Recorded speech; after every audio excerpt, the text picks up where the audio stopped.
Так чествуют чемпионов. Первые на первенстве рекордсмены по количеству медалей. Большая часть золота. В третий раз за 7 лет татарстанская сборная становится чемпионом национального этапа.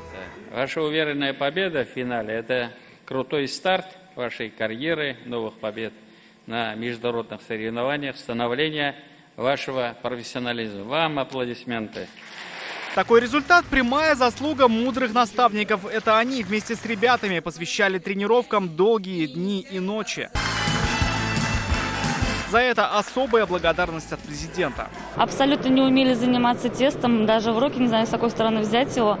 И мы прям с нуля все обучались. Только все старания оправдались. Один из пекарей, Игорь Мишин, буквально сразу почувствовал, что такое карьерный рост. Меня, к счастью, взяли в сборную России по подключению. Я буду представлять Россию на Евроскиллс в 2022 году. Путь к победе был нелегким. На этих фото самые показательные моменты чемпионата. От подготовки до кульминации челнинец Раиль Абдуллин теперь с улыбкой вспоминает, как он осваивал станок. Были люди, которые именно работали на нем года 2-3 и на нем и выступали, а я его видел первый раз. Но у нас таких станков в Челнах нету, они очень старые.